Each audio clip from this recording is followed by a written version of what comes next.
Художник-любитель Ирина Кузьмина, создающая картины в необычной технике шерстяной акварели, завоевала гран-при на Российской неделе искусств в Москве. Кроме того, еще 3 ее работы также удостоились высоких наград конкурса. Что такое живопись из шерсти, расскажет Наталья Егорова. Ирина Кузьмина пишет картины шерстью всего год. За это время она создала 22 работы. Мастерице не так часто, как хотелось бы, удается находить время для творчества. Только в выходные или во время отпуска. Работа над одной картиной занимает несколько дней. Шерстяные пряди выкладываются на основу из плотного картона или ткани. Эта техника относится к сухому валянию шерсти. Материал ничем не закрепляется. Сверху готовое полотно просто закрывается стеклом. Отхожу и смотрю, насколько там что не хватает, каких деталей не хватает. Опять стекло обязательно снимаю и опять возвращаюсь и дорабатываю.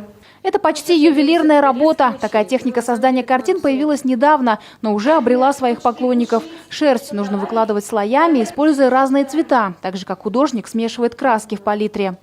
Цветов 25-30 я использую, разных цветов, оттенков для полной передачи цвета. Естественные и богатые оттенки получаются путем кропотливого подбора. Не обладая чувством цвета, сделать это сложно. Работы Ирины оценили сразу на международном уровне. На Российской неделе искусств, проходившей в Московском дизайнерском центре ArtPlay, 4 картины Ирины получили признание жюри, в составе которого были известные художники, искусствоведы, галеристы и журналисты.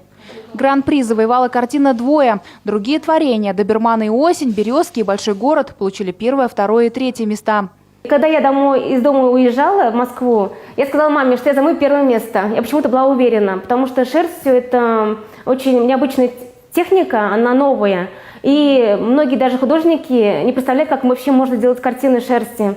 Все сюжеты свои. Ирина не использует картинки из интернета. Она пробует воплотить в шерсти разные жанры живописи. Хочет сделать подарок главе республики, работает над его портретом.